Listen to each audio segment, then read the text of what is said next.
राजनीति विज्ञान के विद्यार्थियों का आज के इस व्याख्यान में मैं स्वागत करता हूं। राजनीति विज्ञान के प्रथम वर्ष के छात्रों के लिए आज हम जो विषय लेकर आए हैं वो है सरकार के अंग। छात्रों, आपने राज्य की उत्पत्ति एवं राज्य के आवश्यक तत्वों के बारे में जरूर ज्ञान प्राप्त किया होगा। राज्य का एक आवश्यक तत्व होता है संप्रभुता। यह संप्रभुता राज्य की सर्वोच्च शक्ति होती है। लेकिन मित्रों, यह जानने का हम प्रयास आज करेंगे कि ये जो सर्वोच्च शक्ति होती है, राज्य इसका प्रयोग कैसे करता है। इसका प्रयोग करने के लिए क्या राज्य का कोई साधन होता है, यानी वो जो जरिया होता है जिसके द्वारा राज्य अपनी शक्ति का प्रयोग करता है, वो जरिया या साधन है सरकार। तो आज के इस व्याख्यान का उद्देश्य इस प्रकार है कि आज के इस व्याख्यान से आप सरकार के विभिन्न अंगों के विषय में बता पाएंगे, अलग अलग अंगों के गठन एवं कार्य के अंतर को समझ पाएंगे। आज की विषय वस्तु हमने इस प्रकार रखी है: सरकार के विभिन्न अंग, व्यवस्थापिका के कार्य, व्यवस्थापिका के संगठन, विषय से संबंधित कुछ प्रश्न। तो मित्रों, सरकार क्या है, इसके संबंध में गार्नर ने एक कोटेशन दिया है। उनका कथन इस प्रकार है: राज्य की इच्छाओं की पूर्ति जिस संगठन या एजेंसी के द्वारा होती है उसे सरकार कहते हैं। सरकार के कई अंग होते हैं। प्रमुख रूप से सरकार के 3 अंग होते हैं। पहला है व्यवस्थापिका, जो कानून बनाने का कार्य करता है। दूसरा अंग है कार्यपालिका, ये कार्यपालिका कानून लागू करने का कार्य करती है। एवं तीसरा अंग है न्यायपालिका, जो कानून की व्याख्या करने का कार्य करती है। तो ये व्यवस्थापिका क्या है, उस संबंध में आपके मन में छवि स्पष्ट करने के लिए हम आपको बता रहे हैं। जैसे यदि आपको पूछा जाए कि भारत की व्यवस्थापिका या भारत की सरकार की व्यवस्थापिका क्या है, तो वह है भारत की संसद। उसी प्रकार ब्रिटेन की व्यवस्थापिका भी ब्रिटेन की संसद है। तो ये व्यवस्थापिका के कार्य क्या होते हैं? व्यवस्थापिका के कार्य में जो प्रमुख कार्य होता है वह है कानून निर्माण संबंधी कार्य। कानून निर्माण संबंधी कार्यों में पहला है विधेयकों का प्रारूप तैयार करना, उसके बाद विधेयकों पर वाद विवाद करना, एवं तीसरा है विधेयकों को कानून का रूप प्रदान करना। जब कोई कानून बनता है तो उसका प्रारंभ होता है किसी विधेयक को प्रस्तावित करने से। जो विधेयक प्रस्तावित होगा उसका प्रारूप पहले व्यवस्थापिका के सदस्य उसका प्रारूप तैयार करते हैं। उसके बाद वो विधेयक संसद या जो भी व्यवस्थापिका है उसके सामने विधेयक रखा जाता है, उस पर वाद विवाद किया जाता है, विचार विमर्श किया जाता है, एवं उसके बाद व्यवस्थापिका जब उस विधेयक को पारित कर देती है तो उसे हम कानून की संज्ञा देते हैं। दूसरा कार्य है संविधान संशोधन का कार्य। संविधान देश में सर्वोच्च होता है, किसी भी देश में संविधान ही सर्वोच्च होता है। सरकार के जितने भी अंग होते हैं वो संविधान के प्रावधान के अनुरूप ही कार्य करते हैं। यह संविधान संशोधन का जो कार्य होता है, कुछ देशों में व्यवस्थापिका में यह सामान्य बहुमत से संशोधन होता है। जैसे उदाहरण के तौर पर इंग्लैंड में जो संविधान का संशोधन होता है उसमें व्यवस्थापिका में सामान्य बहुमत यानी व्यवस्थापिका के जो सदस्य होते हैं, जैसे ब्रिटेन की संसद मैंने बताया था, संसद के जो सदस्य होते हैं उनका साधारण बहुमत द्वारा ही संविधान में संशोधन किया जा सकता है। कुछ देशों में विशेष बहुमत से संशोधन होता है, जैसे भारत एवं अमेरिका में। भारत के संविधान में कुछ प्रावधानों में संशोधन के लिए विशेष बहुमत यानी कभी कभी 2/3 बहुमत की आवश्यकता होती है। उसके बाद तीसरा है विचार विमर्श का कार्य। ये विचार विमर्श का जो कार्य होता है, ये विभिन्न स्वार्थ, दृष्टिकोण एवं विभिन्न समुदायों के मध्य विस्तृत एवं स्वतंत्र विचार विनिमय होता है। जैसे व्यवस्थापिका में जो सदस्य होते हैं वो अलग अलग दृष्टिकोण उनका होता है, अलग अलग समुदायों से प्रतिनिधि निर्वाचित होकर व्यवस्थापिका के सदस्य बनते हैं। तब जब कोई ऐसा मुद्दा आता है जो राष्ट्रीय स्तर का मुद्दा हो या कोई ऐसी समस्या आती है जो राष्ट्रीय स्तर की समस्या है, तो उसके संबंध में अलग अलग दृष्टिकोण एवं अलग अलग स्वार्थ को लेकर विभिन्न समुदायों के मध्य विस्तृत एवं स्वतंत्र विचार विनिमय होता है। उसके बाद चौथा कार्य है आर्थिक कार्य। व्यवस्थापिका ये निश्चित करती है कि किन साधनों से धन प्राप्त किया जाए एवं व्यवस्थापिका की स्वीकृति के बिना आय व्यय से संबंधित कोई कार्य नहीं किया जा सकता है। इसको और थोड़ा सिंपल करके, सरल करके हम ये बता सकते हैं, जो बजट होता है, जो सालाना बजट होता है, तो व्यवस्थापिका द्वारा ही यह बजट पारित किया जाता है। ये बजट कार्यपालिका जरूर बनाती है, लेकिन व्यवस्थापिका ही उसको मूर्त रूप देती है, यानी बजट व्यवस्थापिका द्वारा पारित होने के बाद ही देश में आय व्यय का कार्य किया जाता है। पांचवा कार्य है प्रशासन संबंधी कार्य। मैंने शुरू से ही बताया था कि व्यवस्थापिका का जो प्रमुख कार्य होता है वो है कानून बनाने संबंधी कार्य, लेकिन क्या उसके साथ व्यवस्थापिका भी कुछ प्रशासन संबंधी कार्य करती है? बिल्कुल सही। संसदात्मक शासन पद्धति में व्यवस्थापिका कार्यपालिका पर नियंत्रण रखती है और वही उसका प्रमुख प्रशासन संबंधी कार्य होता है। और ये नियंत्रण कैसे रखती है? पहला है प्रश्न पूछकर, दूसरा है स्थगन प्रस्ताव पारित कर, तीसरा है निंदा प्रस्ताव पारित कर एवं चौथा है अविश्वास प्रस्ताव पारित कर। यानी कार्यपालिका जो होती है, कार्यपालिका के बारे में मैं आपके दिमाग में एक छवि स्पष्ट कर दूं। यानी भारत में जैसे संसदात्मक शासन पद्धति है, भारत में जो वास्तविक कार्यपालिका है वो है केंद्र सरकार में प्रधानमंत्री एवं उसकी मंत्रिपरिषद। तो जो व्यवस्थापिका है भारत की संसद है, संसद के सदस्य कार्यपालिका पर नियंत्रण कैसे रखते हैं? उनसे प्रश्न पूछकर, कभी कभी संसद में स्थगन प्रस्ताव पारित कर, निंदा प्रस्ताव पारित कर और अंत में अविश्वास प्रस्ताव पारित कर। जब अविश्वास प्रस्ताव पारित किया जाता है व्यवस्थापिका द्वारा, तो कार्यपालिका उस स्थिति में भंग भी हो जाती है। छठवां कार्य होता है निर्वाचन संबंधी कार्य। व्यवस्थापिका कुछ निर्वाचन संबंधी कार्य भी करती है। अधिकांश देशों में व्यवस्थापिकाएं निर्वाचन संबंधी कार्य करती हैं। जैसे उदाहरण के तौर पर भारत में संघ एवं राज्यों की व्यवस्थापिका द्वारा राष्ट्रपति का चुनाव किया जाता है। जैसे भारत में राष्ट्रपति का चुनाव होता है, उस चुनाव में जो भाग लेते हैं, यानी चुनाव की जो निर्वाचन मंडली बनती है, उसमें संसद के सदस्य एवं राज्य की विधानसभाओं के सदस्य ही उसमें मतदान करते हैं। फ्रांस में संघ एवं राज्यों की व्यवस्थापिका द्वारा राष्ट्रपति का चुनाव किया जाता है। स्विट्जरलैंड में न्यायाधीश एवं मंत्रिपरिषद का चुनाव व्यवस्थापिका द्वारा ही होता है। उसके बाद न्यायिक कार्य, व्यवस्थापिका कानून बनाने का कार्य, प्रशासन संबंधी कार्य एवं साथ में कुछ न्यायिक कार्य भी करती है। अमेरिका की कांग्रेस एवं भारत की संसद उच्च पदाधिकारियों पर महाभियोग के प्रस्ताव द्वारा नियंत्रण रखती है। जैसे महाभियोग क्या होता है? जैसे भारत में मान लीजिए राष्ट्रपति निर्वाचित होते हैं, लेकिन राष्ट्रपति को पदच्युत कैसे किया जा सकता है? राष्ट्रपति को पदच्युत करने के लिए केवल एक ही प्रक्रिया है, उनके विरुद्ध महाभियोग का प्रस्ताव लाया जाता है और जब व्यवस्थापिका यानी भारत की संसद उस महाभियोग के प्रस्ताव को विशेष बहुमत द्वारा पारित कर देती है, तो स्थिति में राष्ट्रपति को पदच्युत किया जा सकता है। इंग्लैंड में व्यवस्थापिका का उच्च सदन जो होता है, इंग्लैंड में जो संसद होती है उसमें 2 सदन होते हैं। जो उच्च सदन है उसको कहते हैं हाउस ऑफ लॉर्ड्स। उस व्यवस्थापिका के उच्च सदन में जो हाउस ऑफ लॉर्ड्स, ये अपील के उच्चतम न्यायालय के रूप में कार्य करता है। जैसे भारत में अपील के उच्चतम न्यायालय, भारत का सर्वोच्च न्यायालय जो दिल्ली में है वो अपील का उच्चतम न्यायालय होता है। इंग्लैंड में लेकिन जो उच्चतम न्यायालय है वो हाउस ऑफ लॉर्ड्स के कुछ कानूनी लॉर्ड होते हैं, उच्चतम न्यायालय के रूप में कार्य करते हैं। 8वां कार्य हमें बता सकते हैं कि समितियों एवं आयोगों की नियुक्ति व्यवस्थापिका द्वारा की जाती है। कई बार कुछ समितियों की नियुक्ति एवं कुछ जांच आयोगों की नियुक्ति भी व्यवस्थापिका द्वारा की जाती है। प्रतिवेदन तैयार करने के लिए एवं विशेष कार्य की जांच के लिए समितियां एवं आयोग का गठन किया जाता है। उसके बाद हम अध्ययन करेंगे व्यवस्थापिका के संगठन के बारे में। साधारण तौर पर व्यवस्थापिकाएं द्विसदनात्मक होती है। प्रथम सदन द्वारा किए गए कार्यों पर पुनर्विचार के लिए दूसरे सदन की आवश्यकता होती है। जैसे भारत में व्यवस्थापिका भारत के संसद में ये लोकसभा हमारा प्रथम सदन है और राज्यसभा द्वितीय सदन है।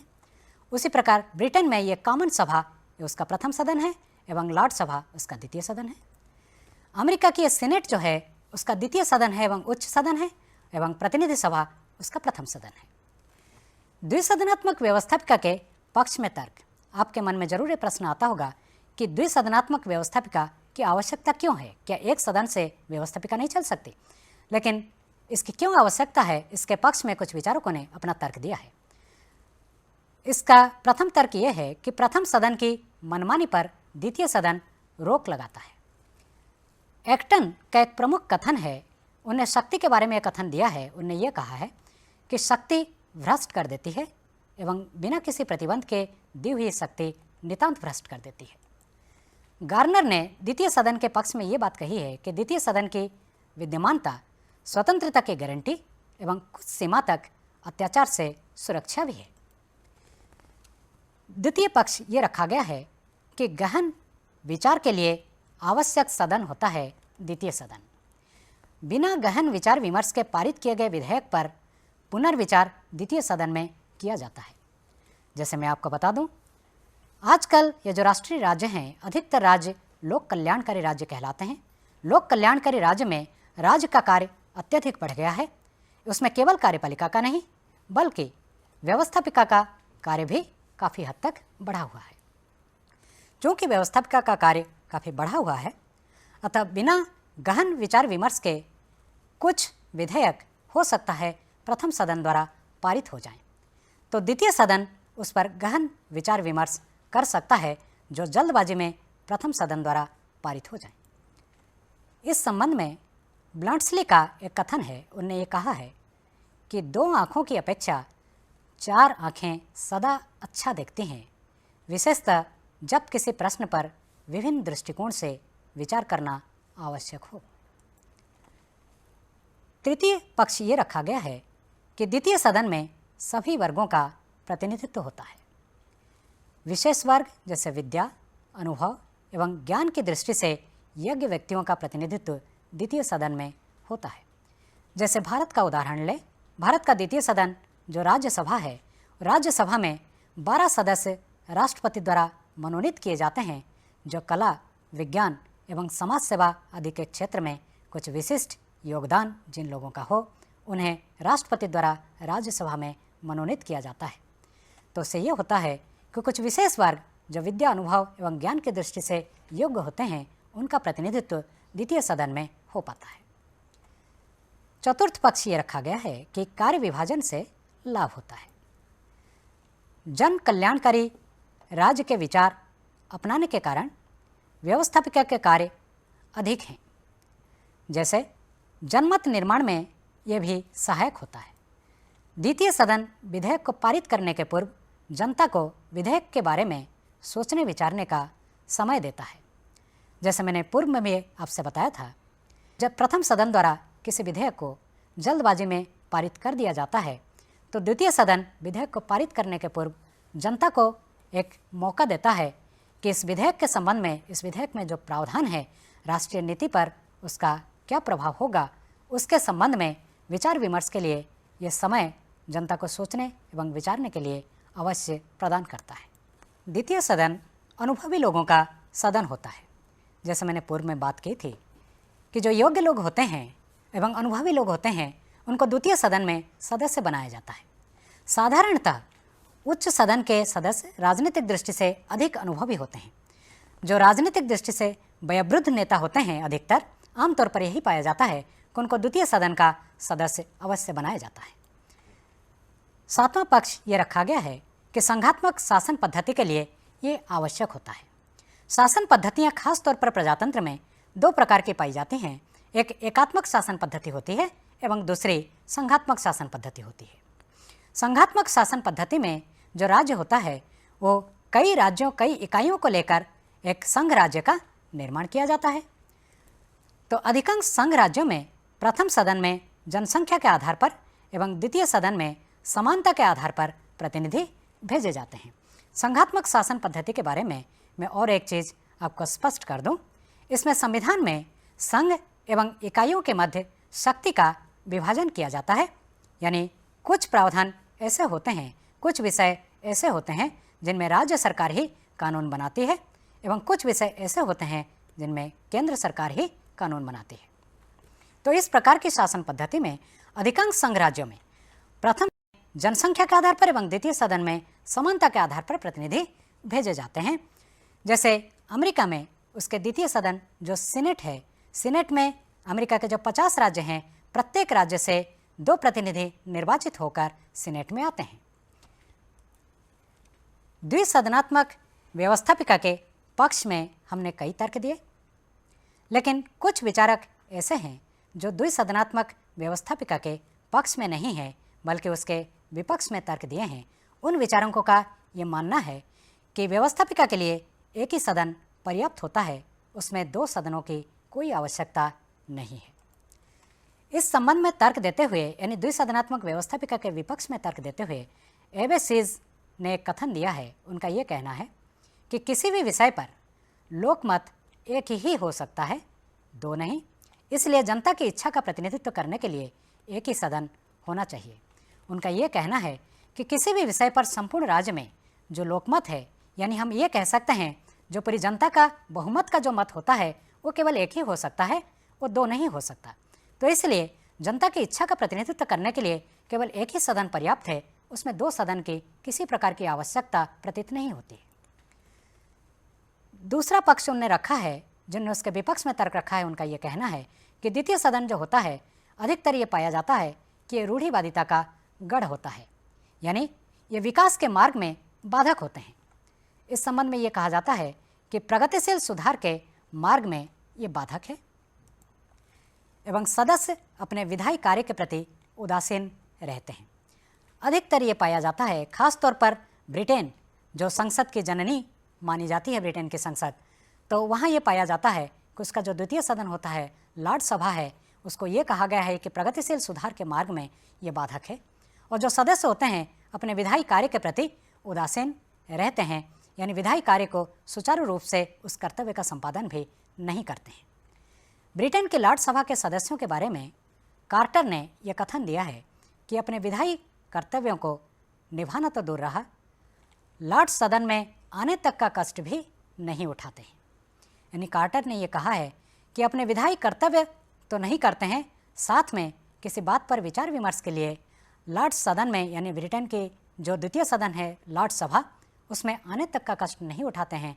हजारों की सदस्यता है, लेकिन जब कोई विचार विमर्श होता है, यहाँ तक कि किसी गंभीर बात पर भी जब वाद विवाद की बात भी आती है, तब भी वहाँ उपस्थिति बड़ी नगण्य रहती है और उस संबंध में कार्टर ने इस प्रकार का कथन दिया है। द्वितीय बात है कि समय एवं धन का अपव्यय होता है। वित्त विधेयक के संबंध में भारत में राज्यसभा एवं ब्रिटेन में लॉर्ड सभा केवल विलंबकारी शक्ति का प्रयोग करते हैं।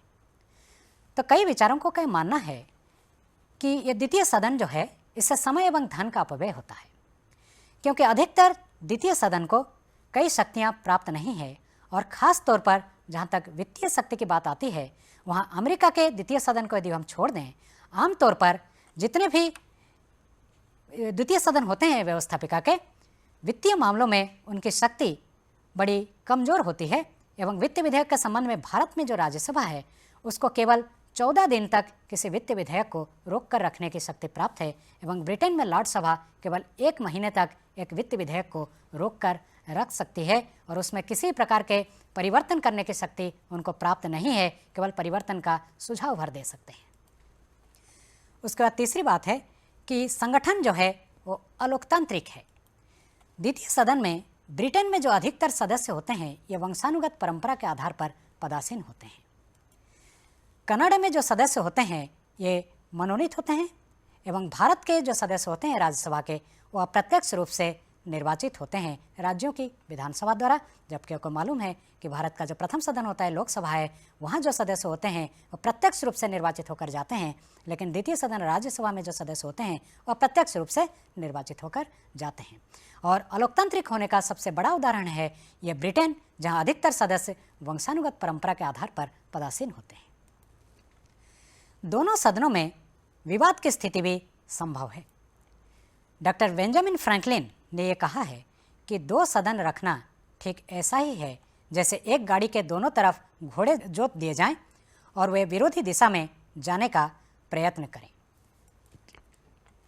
संघ राज्यों के लिए भी आवश्यक नहीं है। अभी मैंने पक्ष में जब तर्क दिया था तो उस समय ये बात हुई थी कि संघ राज्य के लिए द्वितीय सदन की आवश्यकता है, लेकिन कुछ विचारों को का ये मानना है कि संघ राज्यों के लिए भी ये द्वितीय सदन की कोई आवश्यकता नहीं है, क्योंकि इकाइयों का प्रतिनिधित्व करने के बजाय द्वितीय सदन के जो सदस्य होते हैं ये राजनीतिक दलों का ही प्रतिनिधित्व करते हैं। अधिकतर द्वितीय सदन के जो सदस्य होते हैं उनको इकाई के प्रतिनिधि के रूप में ही भेजा जाता है। जैसे अमेरिका के सीनेट के बारे में मैंने बताया कि प्रत्येक राज्य से 2 सदस्य सीनेट में प्रतिनिधित्व करते हैं अपनी इकाई के, यानी अपनी इकाई को आगे बढ़ाने के लिए, अपनी इकाई की भलाई के लिए एवं उसके विकास के लिए ही प्रयास करना उनका कर्तव्य होता है। लेकिन जो द्वितीय सदन के सदस्य होते हैं, चूँकि वो किसी न किसी राजनीतिक बैकग्राउंड के होते हैं या किसी न किसी राजनीतिक दल के होते हैं, इसलिए इकाई के प्रतिनिधित्व करने के बजाय ये अपने राजनीतिक दलों का ही प्रतिनिधित्व करते हैं, जो भारत में आमतौर पर वास्तविक तौर पर यही चीज़ पाई जाती है। लास्की ने यह कथन दिया है कि यह गलत है कि संघ की रक्षा के लिए दूसरा सदन कोई प्रभावशाली गारंटी है, यानी दूसरा सदन के निर्माण से संघात्मक शासन पद्धति को सुचारू रूप से संचालित किया जा सकता है। ये जो धारणा है ये गलत है, अतः द्वितीय सदन कोई प्रभावशाली गारंटी नहीं है संघ की रक्षा के लिए। तो आज का ये जो व्याख्यान है उसका सारांश हम इस प्रकार निकाल सकते हैं कि आप लोग इस व्याख्यान से अभी तक ये जान पाए कि सरकार के विभिन्न अंग क्या हैं। जैसे मैंने बताया कि सरकार के प्रमुख रूप से 3 अंग होते हैं, व्यवस्थापिका, कार्यपालिका एवं न्यायपालिका। व्यवस्थापिका के प्रमुख कार्य क्या हैं? जैसे कानून बनाने संबंधी कार्य, प्रशासन संबंधी कार्य एवं न्यायिक कार्य, ये 3 प्रमुख कार्य जिसके बारे में हमने चर्चा की। एवं व्यवस्थापिका का संगठन किस प्रकार होता है, जैसे द्विसदनात्मक व्यवस्थापिका होती है। एवं विषय से संबंधित कुछ निबंधात्मक प्रश्न के बारे में भी हम चर्चा करेंगे। द्विसदनात्मक व्यवस्थापिका के पक्ष और विपक्ष में दिए जाने वाले तर्कों की संक्षेप में विवेचना कीजिए। तो इस व्याख्यान में इस विषय में इस प्रकार का निबंधात्मक प्रश्न ही आ सकता है, जैसे द्विसदनात्मक व्यवस्थापिका के पक्ष और विपक्ष में दिए जाने वाले तर्कों के संक्षेप में विवेचना कीजिए। इस संबंध में ऐसे प्रश्न यदि आते हैं तो उस स्थिति में आपको उन प्रमुख विचारकों का कथन भी आपको लिखना है और साथ में उसके पक्ष में जो तर्क दिए गए हैं एवं विपक्ष में जो तर्क दिए गए हैं, इन तर्कों की एक आलोचनात्मक विवेचना आपको करना है। दूसरा प्रश्न इस प्रकार आ सकता है, व्यवस्थापिका के मुख्य कार्यों का आलोचनात्मक वर्णन कीजिए। मुख्य कार्य जैसे मैंने बताया उसमें उसके कानून बनाने संबंधी कार्य, प्रशासन संबंधी कार्य, न्यायपालिका संबंधी कार्य, इन प्रमुख कार्य एवं साथ में उन कार्यों के अंदर अन्य बिंदुओं की जो चर्चा हम किए हैं उन कार्यों का वर्णन आप करें। तो आज के इस व्याख्यान में सरकार का एक प्रमुख अंग व्यवस्थापिका के संबंध में हमने ज्ञान प्राप्त किया। अब सरकार के और भी 2 अंग हैं, जैसे कार्यपालिका एवं न्यायपालिका। तो आगे के व्याख्यान में सरकार की ये जो दोनों प्रमुख अंग होते हैं, कार्यपालिका एवं न्यायपालिका, उसके संबंध में हम ज्ञान प्राप्त करेंगे। बीए प्रथम वर्ष के राजनीति विज्ञान के छात्रों का ये प्रथम प्रश्न पत्र का ये विषय है सरकार के अंग। सरकार के अंग में से एक व्याख्यान व्यवस्थापिका के बारे में हमने दिया। सरकार के जो और 2 प्रमुख अंग होते हैं, एक है कार्यपालिका एवं दूसरा है न्यायपालिका। आज इन्हीं 2 अंगों के बारे में हम चर्चा करेंगे। आज के इस व्याख्यान का उद्देश्य यह है कि आप कार्यपालिका के कार्य एवं उसके आवश्यक गुणों को समझा पाएंगे, न्यायपालिका के कार्य एवं उसकी स्वतंत्रता को समझा पाएंगे। आज के इस व्याख्यान की विषय वस्तु इस प्रकार रखी है हमने, कार्यपालिका का अर्थ, कार्यपालिका के प्रकार, कार्यपालिका की नियुक्ति, कार्यपालिका के कार्य, न्यायपालिका के कार्य एवं न्यायपालिका की स्वतंत्रता एवं न्यायपालिका के महत्व। तो सर्वप्रथम आज के इस व्याख्यान में हम चर्चा करेंगे कार्यपालिका के अर्थ के बारे में। आमतौर पर जब आपसे पूछा जाए कि कार्यपालिका क्या है तो उस संबंध में आप क्या उत्तर देंगे? जैसे हमने पूर्व के व्याख्यान में बताया था कि व्यवस्थापिका क्या है, यानी व्यवस्थापिका सरकार की वो एजेंसी है जो कानून बनाने वाला कार्य करती है। तो फिर कार्यपालिका का क्या कार्य है? यानी कार्यपालिका वो एजेंसी है या सरकार का वो अंग है जो व्यवस्थापिका द्वारा बनाए गए कानूनों को लागू करती है। तो कार्यपालिका सरकार का वो अंग है जिसका कार्य व्यवस्थापिका द्वारा बनाए गए कानूनों का क्रियान्वयन करना या उन कानूनों को लागू करना। कार्यपालिका के प्रमुख रूप से 2 भाग होते हैं। तो पुनः आपसे प्रश्न किया जाए, यदि आपसे ये प्रश्न किया जाए कि भारत सरकार में भारत की कार्यपालिका क्या है, तो आप क्या उत्तर दोगे? उसका उत्तर यह है कि कार्यपालिका के प्रमुख रूप से 2 भाग होते हैं। एक होती है राजनीतिक कार्यपालिका एवं दूसरी है स्थायी लोक सेवाएं। मैं और थोड़ा स्पष्ट कर दूं और सरलता से आपको समझा दूं। कार्यपालिका में प्रमुख होते हैं कार्यपालिका के राजनीतिक कार्यपालिका। उसका अर्थ है कि भारत सरकार में यदि हम कार्यपालिका के प्रमुख कौन हैं ये पूछा जाए तो उसका उत्तर ये होगा कि प्रधानमंत्री एवं उसके मंत्रिपरिषद कार्यपालिका के वास्तविक प्रमुख होते हैं एवं स्थायी लोक सेवाएं ये भी कार्यपालिका का हिस्सा है एवं ये राजनीतिक कार्यपालिका के आदेश के आधार पर ही स्थायी लोक सेवाएं कार्य करती हैं। स्थायी लोक सेवा में जो प्रशासनिक अधिकारी हैं, कर्मचारी हैं, जो शासकीय अधिकारी एवं कर्मचारी होते हैं, ये भी कार्यपालिका का हिस्सा होते हैं। लेकिन कार्यपालिका का जो प्रमुख है वो है राजनीतिक कार्यपालिका। शक्ति की दृष्टि से कार्यपालिका के प्रकार अलग अलग होते हैं, यानी दो प्रकार की कार्यपालिका होती है। प्रथम है नाम मात्र की कार्यपालिका एवं दूसरी है वास्तविक कार्यपालिका। आपके मन में प्रश्न आएगा कि नाम मात्र की कार्यपालिका एवं वास्तविक कार्यपालिका क्या है? बिल्कुल सही। भारत, ब्रिटेन जैसे देशों में आपको नाम मात्र की कार्यपालिका एवं वास्तविक कार्यपालिका इस प्रकार दो अलग प्रकार की कार्यपालिका देखने को मिलेगी। यह नाम मात्र की कार्यपालिका क्या है? नाम मात्र की कार्यपालिका वो होती है संविधान द्वारा समस्त शक्ति जिसको प्रदत्त होती है, लेकिन व्यवहार में उसका प्रयोग वो नहीं करती। आप भारत के राष्ट्रपति की शक्तियों का अध्ययन जब करेंगे तो आपके सामने स्थिति बिल्कुल स्पष्ट हो जाएगी। भारत के जो राष्ट्रपति होते हैं भारत की कार्यपालिका के प्रमुख होते हैं, लेकिन भारत की कार्यपालिका को नाम मात्र के प्रधान होते हैं और वास्तविक प्रधान नहीं होते हैं, क्योंकि संविधान में लिखा गया है कि भारत में कार्यपालिका की समस्त शक्ति का संचालन राष्ट्रपति के नाम से किया जाएगा, लेकिन राष्ट्रपति प्रधानमंत्री एवं उसके मंत्रिपरिषद के सलाह के आधार पर, उनके परामर्श के आधार पर ही कार्य करेंगे। तो राष्ट्रपति कार्यपालिका के नाम मात्र प्रधान होते हैं जो व्यवहार में कार्यपालिका की शक्ति का प्रयोग नहीं करते। तो नाम मात्र के कार्यपालिका के उदाहरण आपके सामने हैं भारत के राष्ट्रपति एवं ब्रिटेन के सम्राट। ब्रिटेन के जो सम्राट होते हैं उनकी स्थिति भी भारत के राष्ट्रपति के जैसे ही रहती है, वो भी ब्रिटेन के नाम मात्र के प्रधान होते हैं। अब वास्तविक कार्यपालिका, जैसे मैंने आपके समक्ष स्पष्ट कर दिया कि व्यवहार में प्रशासनिक शक्ति का प्रयोग जिन पदाधिकारियों द्वारा किया जाता है उनको वास्तविक कार्यपालिका कहा जाता है। उदाहरण है भारत की मंत्रिपरिषद, जिसके मुखिया होते हैं भारत के प्रधानमंत्री, एवं ब्रिटेन की भी उसी प्रकार मंत्रिपरिषद, जिसके भी प्रमुख होते हैं ब्रिटेन के प्रधानमंत्री। साथ में अमेरिका के जो राष्ट्रपति होते हैं वो नाम मात्र के नहीं होते हैं। अमेरिका में राष्ट्रपति वहाँ के वास्तविक प्रधान होते हैं कार्यपालिका के। संगठन की दृष्टि से भी कार्यपालिका के दो प्रकार होते हैं। कैसे? एक है एकल कार्यपालिका और दूसरा है बहुल कार्यपालिका। अब हम एकल कार्यपालिका क्या है उस चीज़ को समझने का प्रयत्न करेंगे। एकल कार्यपालिका का अर्थ यह नहीं है कि कोई एक व्यक्ति ही पूरी कार्यपालिका है। उसका वास्तविक अर्थ ये होता है कि अंतिम रूप से कार्यपालिका की समस्त शक्ति किसी एक व्यक्ति में निहित होती है। यानी कार्यपालिका में जब किसी विषय को लेकर अंतिम रूप में कोई निर्णय देना होता है तो उसमें कार्यपालिका का एक प्रमुख होता है जिसका निर्णय अंतिम होता है। यानी अर्थ यह है कि कार्यपालिका में यदि किसी विषय को लेकर वाद विवाद की स्थिति उत्पन्न होती है तो उस संबंध में अंतिम निर्णय कार्यपालिका का कोई एक प्रमुख देता है। जैसे भारत की स्थिति में, जैसे भारत का उदाहरण यदि हम लें तो भारत की मंत्रिपरिषद में अंतिम निर्णय हमेशा भारत का प्रधानमंत्री देता है जो कार्यपालिका का प्रमुख होता है। इसलिए इस प्रकार की कार्यपालिका को हम एकल कार्यपालिका की संज्ञा देंगे।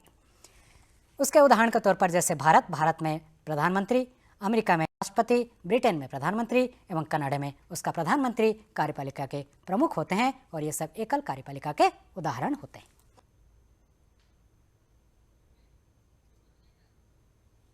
संगठन के आधार पर कार्यपालिका का जो दूसरा प्रकार होता है वह है बहुल कार्यपालिका।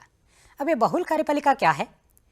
बहुल कार्यपालिका में अंतिम रूप में कार्यपालिका शक्ति किसी एक व्यक्ति में निहित न होकर व्यक्तियों का एक समुदाय में निहित होती है।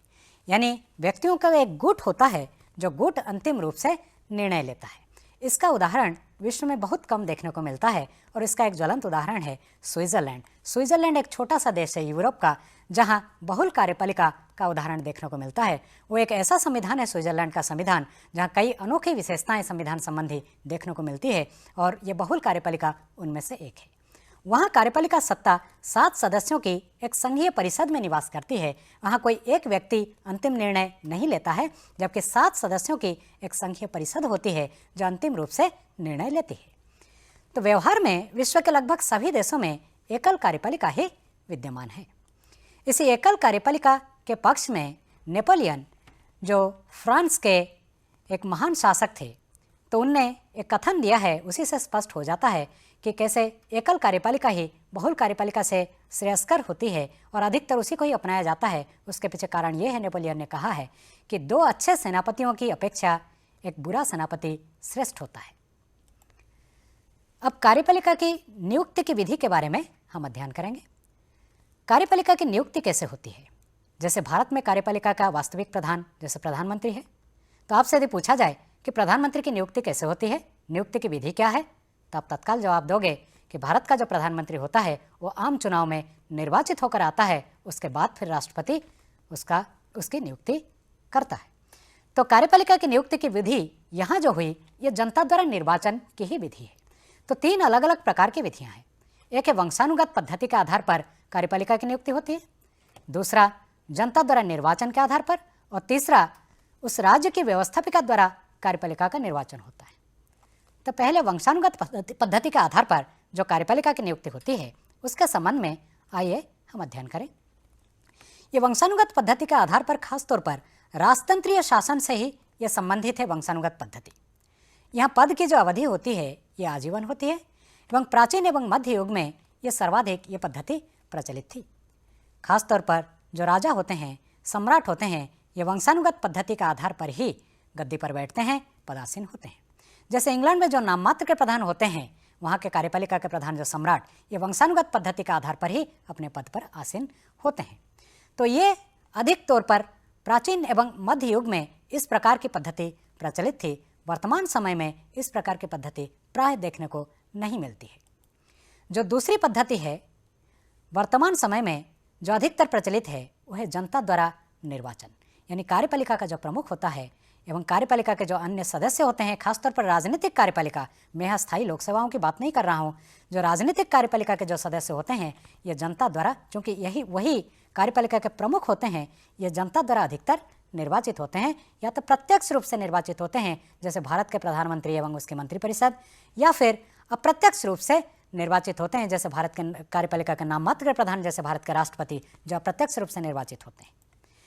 दूसरा, ये जनता द्वारा जो निर्वाचित होते हैं यह एक निश्चित अवधि के लिए उनका निर्वाचन होता है, जैसे भारत में 5 वर्ष के लिए, अमेरिका में 4 वर्ष के लिए, एवं प्रजातंत्रीय पद्धति इसमें अनिवार्य रूप से अपनाई जाती है। तीसरी पद्धति जो है वह है व्यवस्थापिका द्वारा निर्वाचन। तो ये कार्यपालिका का निर्वाचन व्यवस्थापिका द्वारा ही किया जाता है। अभी हमने उदाहरण दिया था स्विट्जरलैंड में बहुल कार्यपालिका का। स्विट्जरलैंड में कार्यपालिका के जो सदस्य होते हैं या जो संघीय परिषद जिसमें 7 सदस्य होते हैं कार्यपालिका के प्रमुख, तो इनका निर्वाचन स्विट्जरलैंड की व्यवस्थापिका द्वारा ही किया जाता है। तो ये भी एक निश्चित अवधि के लिए निर्वाचित होते हैं। अब कार्यपालिका के कार्य के संबंध में हम अध्ययन करेंगे। वर्तमान समय में जब मैंने व्यवस्थापिका के संबंध में व्याख्यान दिया था उस समय मैंने बताया था कि राज्य का कार्यक्षेत्र बड़ा व्यापक हो चुका है। आज के राज्य को केवल शांति एवं व्यवस्था बनाए रखने वाला कार्य नहीं करना है, बल्कि व्यक्ति के सर्वांगीण विकास के लिए शिक्षा, स्वास्थ्य से लेकर हर प्रकार की सुविधा उपलब्ध कराने के लिए बहुत सारे कार्य करने पड़ते हैं। तो इस लोक कल्याणकारी राज्य में राज्य का कार्य जितना विस्तृत हो रहा है, कार्यपालिका का कार्यक्षेत्र भी उतना भी व्यापक होता जा रहा है। तो लिप्सन ने यह कहा है कि राज्य के कार्यों में प्रत्येक वृद्धि ने कार्यपालिका के कार्य और शक्ति में वृद्धि की है। अब कार्यपालिका का जो कार्य है, कार्य की सूची तो बहुत लंबी है, लेकिन उनमें से कुछ प्रमुख कार्यों के बारे में आज हम चर्चा करेंगे। कार्यपालिका के प्रमुख कार्यों में से एक है आंतरिक शासन संबंधी कार्य। इसी आंतरिक शासन संबंधी कार्य के अंतर्गत हम ये कह सकते हैं जो प्रमुख कार्य होता है वो शांति और व्यवस्था बनाए रखने वाला कार्य। दूसरा है व्यापार, यातायात, शिक्षा, स्वास्थ्य की सुविधाएं उपलब्ध कराने वाला कार्य। एवं जो प्रशासनिक अधिकारी एवं शासकीय कर्मचारी आदि होते हैं उन पदाधिकारियों की नियुक्ति एवं पदच्युति संबंधी कार्य, ये कार्यपालिका का सबसे महत्वपूर्ण कार्य होता है। दूसरा है वैदेशिक संबंधों का संचालन। भूमंडलीकरण या वैश्वीकरण के आज के इस दौर में कोई राज्य अकेला नहीं रह सकता, उसको दूसरे राज्यों के साथ रहना पड़ता है। दूसरे राज्यों के साथ कई समझौते करने पड़ते हैं, कई संधियों पर हस्ताक्षर करना पड़ता है, कई प्रकार के व्यापारिक एवं राजनीतिक रिश्ते स्थापित करने पड़ते हैं। तो ये वैदेशिक संबंध का संचालन करना, वैदेशिक संबंध स्थापित करना, ये एक बहुत बड़ा कार्य होता है जो ये कार्यपालिका के प्रमुख कार्यों में से एक है। दूसरे राज्यों के साथ राजनीतिक, आर्थिक, सांस्कृतिक आदि संधियां संपन्न कराना कार्यपालिका का एक प्रमुख कार्य है। अब तीसरा प्रधान कार्य में से एक है सैनिक कार्य। तो कार्यपालिका का जो प्रधान होता है उस सेना के सभी अंगों के प्रधान के रूप में कार्य करता है।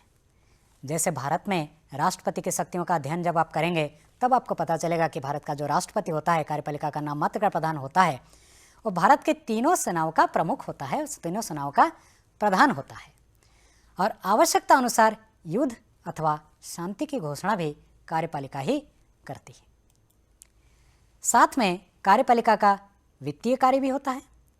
सालाना बजट जो होता है यानी आय व्यय का विवरण होता है, ये कार्यपालिका ही तैयार करती है। बजट जरूर व्यवस्थापिका द्वारा पारित होता है, लेकिन उस बजट को तैयार करने का कार्य कार्यपालिका का होता है। और जैसे ही यह बजट व्यवस्थापिका में पारित हो जाता है, उसके बजट के प्रावधान के अनुसार आय व्यय का उसका उपयोग करना ये कार्यपालिका का कार्य होता है। अब न्याय संबंधी कार्यों के बारे में हम चर्चा करेंगे कि कार्यपालिका का भी क्या कुछ न्यायिक कार्य होता है। अधिकतर आपको ये मालूम है कि न्याय संबंधी कार्य जो है ये न्यायपालिका द्वारा ही संपन्न कराया जाता है, लेकिन कार्यपालिका के प्रमुख भी कुछ न्याय संबंधी कार्य करते हैं। कैसे? कार्यपालिका के प्रधान को क्षमादान का अधिकार प्रदान किया गया है भारत एवं अमेरिका में। आपको ये मालूम होगा कि भारत का जो राष्ट्रपति होता है उसको क्षमादान का अधिकार प्रदान किया गया है। जब मृत्युदंड किसी व्यक्ति को प्रदान किया जाता है तो अंतिम तौर पर वो भारत के राष्ट्रपति के शरण में जा सकता है और राष्ट्रपति यदि चाहें तो उसको क्षमादान दे सकते हैं। अब कार्यपालिका के बाद आज हम न्यायपालिका के बारे में चर्चा करेंगे। यह सरकार का तीसरा प्रमुख अंग होता है न्यायपालिका। न्यायपालिका के अर्थ के बारे में यदि आपको पूछा जाए कि न्यायपालिका क्या है, तो तुरंत आपके मन में ये जवाब आएगा कि न्यायपालिका का कार्य होता है विवादों का समाधान करना, यानी यदि कोई विवाद होता है तो उस विवाद में अंतिम निर्णय देना ही न्यायपालिका का कार्य होता है। बिल्कुल सही है, लेकिन इसके भी अतिरिक्त न्यायपालिका के कुछ और कार्य हैं जिसके संबंध में आज हम चर्चा करेंगे। तो न्यायपालिका का अर्थ इस प्रकार है कि व्यक्तियों के पारस्परिक विवाद एवं व्यक्ति एवं शासक के मध्य के विवादों में निर्णय करने वाली संस्था है न्यायपालिका।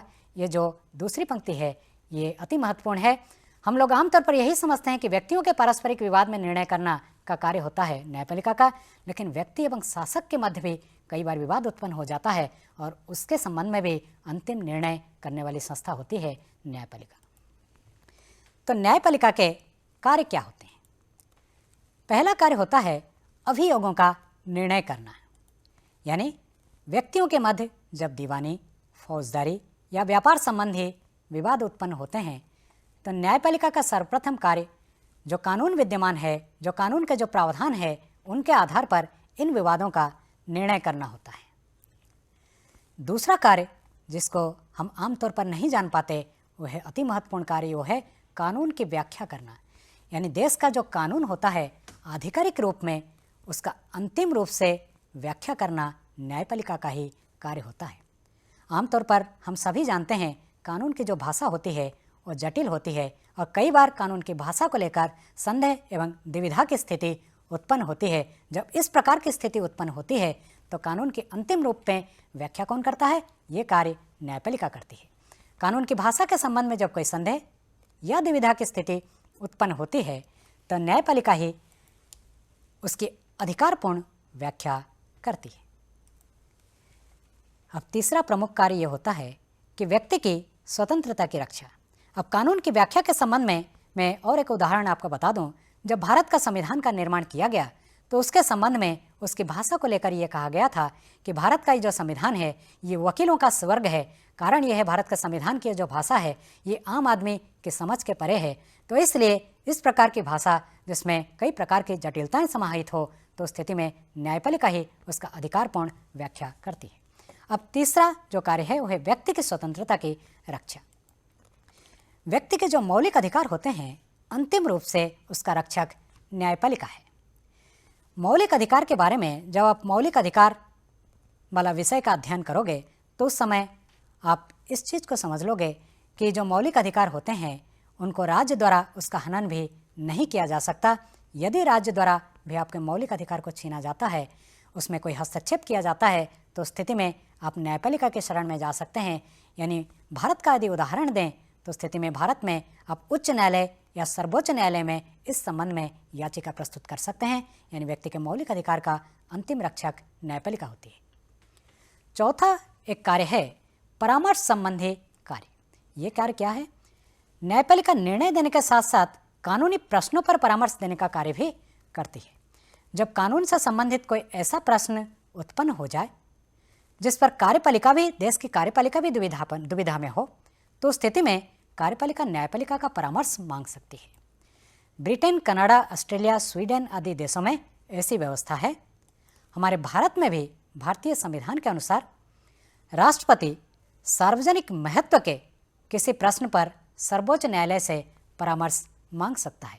यदि हमारे राष्ट्रपति ये समझते हैं कोई ऐसी समस्या उत्पन्न हुई है, कोई ऐसा मुद्दा है, कानून को लेकर कोई ऐसा विषय है जो सार्वजनिक महत्व का है और इसके संबंध में इसकी सही व्याख्या क्या होगी, कानून की भाषा इसके संबंध में क्या कहती है, इस संबंध में यदि कोई प्रश्न उपस्थित होता है तो भारत के राष्ट्रपति इस संबंध में न्यायालय से परामर्श मांग सकता है। न्यायालय यानी भारत के सर्वोच्च न्यायालय से परामर्श मांग सकता है।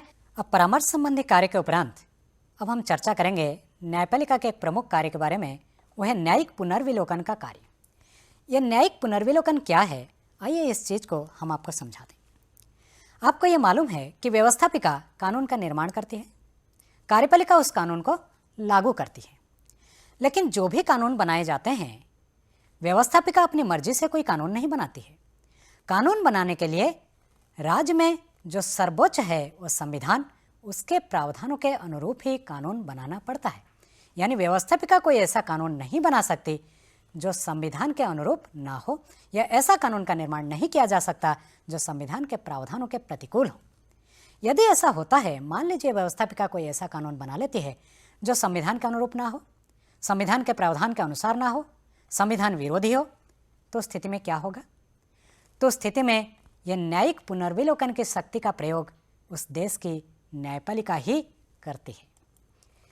व्यवस्थापिका द्वारा बनाए गए कानून यदि संविधान के प्रावधानों के प्रतिकूल हो, तब न्यायपालिका ऐसे कानून को निरस्त कर सकती है, और ये निरस्त करने की जो शक्ति होती है, ये उस देश की न्यायपालिका की न्यायिक पुनर्विलोकन की शक्ति है। लेकिन सभी देशों में न्यायपालिका को ये न्यायिक पुनर्विलोकन की शक्ति प्राप्त नहीं है। भारत एवं अमेरिका के संविधान में न्यायपालिका को विशेष शक्ति प्रदान की गई है। जहाँ प्रदान नहीं की गई है, उसका उदाहरण के तौर पर हम कह सकते हैं जैसे ब्रिटेन में न्यायपालिका को न्यायिक पुनर्विलोकन की शक्ति प्रदान नहीं की गई है। ब्रिटेन में ब्रिटेन की संसद जो भी कानून बना देती है उसी को ही अंतिम माना जाता है। न्यायपालिका को शक्ति प्राप्त नहीं है कि संविधान के अनुरूप है या नहीं, उस संबंध में कोई निर्णय दे। लेकिन भारत एवं अमेरिका में न्यायपालिका को यह शक्ति प्रदान की गई है कि अंतिम रूप से ये न्यायपालिका इस संबंध में निर्णय दे सकती है कि व्यवस्थापिका द्वारा बनाया गया कानून संविधान के अनुरूप है या नहीं। यदि इस संबंध में कोई प्रश्न न्यायपालिका में उठाया जाता है तब। अब न्यायपालिका के प्रकार के बारे में हम चर्चा करेंगे। दो प्रकार की न्यायपालिका होती है, एक है स्वतंत्र न्यायपालिका और दूसरी है प्रतिबद्ध न्यायपालिका। आमतौर पर हमें जो देखने को न्यायपालिका मिलती है वो है स्वतंत्र न्यायपालिका। प्रतिबद्ध न्यायपालिका का उदाहरण बहुत कम देखने को मिलता है। आइए पहले हम स्वतंत्र न्यायपालिका के बारे में चर्चा करें। अपने निर्णय देते समय एवं संविधान की व्याख्या करते समय कार्यपालिका एवं व्यवस्थापिका से स्वतंत्र होती है स्वतंत्र न्यायपालिका। यानी वो न्यायपालिका स्वतंत्र कहलाती है जो अपने निर्णय देते समय व्यवस्थापिका एवं कार्यपालिका द्वारा प्रभावित नहीं होती है। वो निष्पक्ष एवं स्वतंत्र होकर ही अपना निर्णय देती है। यानी कार्यपालिका एवं व्यवस्थापिका न्यायपालिका के कार्य में दखल अंदाजी नहीं करती हैं, उसमें किसी प्रकार का हस्तक्षेप का अधिकार उनको नहीं है। भारत एवं अमेरिका उसके ज्वलंत उदाहरण है जहां न्यायपालिका स्वतंत्र रूप से ही कार्य करती है। अब दूसरी है प्रतिबद्ध न्यायपालिका। ये प्रतिबद्ध न्यायपालिका क्या है? प्रतिबद्ध न्यायपालिका शासन से स्वतंत्र नहीं रहती। ये उसी प्रकार शासन की नीति को क्रियान्वित करने के लिए प्रयत्नशील रहती है जैसे व्यवस्थापिका एवं कार्यपालिका। यानी व्यवस्थापिका एवं कार्यपालिका के निर्देश अनुसार ये न्यायपालिका कार्य करती है, इसलिए इसे प्रतिबद्ध न्यायपालिका की संज्ञा दी गई है। इसका उदाहरण है चीन, जो एक साम्यवादी राष्ट्र है और वहाँ जो न्यायपालिका है ये व्यवस्थापिका एवं कार्यपालिका के निर्देश के अनुसार ही कार्य करती है।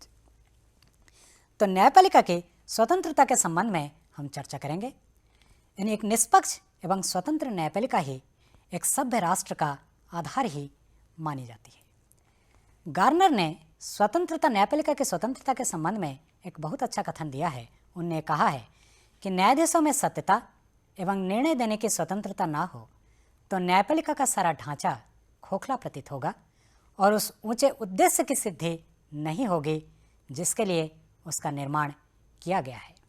यानी न्यायाधीशों में यदि सत्यता एवं निर्णय देने की स्वतंत्रता नहीं है तो न्यायपालिका का सारा ढांचा जो है वो खोखला है एवं उस ऊंचा उद्देश्य यानी न्याय प्राप्ति का जो ऊंचा उद्देश्य है उसकी सिद्धि नहीं होगी जिसके लिए उसका निर्माण किया गया है।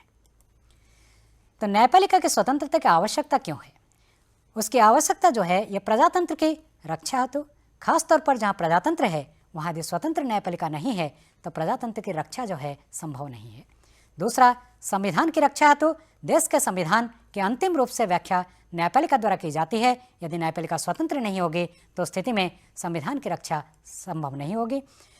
नागरिकों के अधिकार की रक्षा हेतु जैसे मैंने बताया जो नागरिकों के मौलिक अधिकार होते हैं उनकी रक्षा भी न्यायपालिका द्वारा की जाती है। एक स्वतंत्र एवं निष्पक्ष न्यायपालिका ही देश के नागरिकों के मौलिक अधिकार की रक्षा कर सकती है। अब न्यायपालिका के महत्व के बारे में हम एक कोटेशन का अध्ययन करेंगे। ये ब्राइस का एक कोटेशन है। उन्होंने न्यायपालिका के महत्व के बारे में बताया है कि न्याय विभाग की कुशलता से बढ़कर सरकार की अच्छाई की दूसरी कोई कसौटी नहीं है, क्योंकि किसी और चीज़ से नागरिक की सुरक्षा और हितों पर इतना प्रभाव नहीं पड़ता है जितना कि उसके इस ज्ञान से कि वो एक निश्चित, शीघ्र और पक्षपात विहीन न्याय शासन पर निर्भर रह सकता है। आज के इस व्याख्यान का सारांश इस प्रकार है।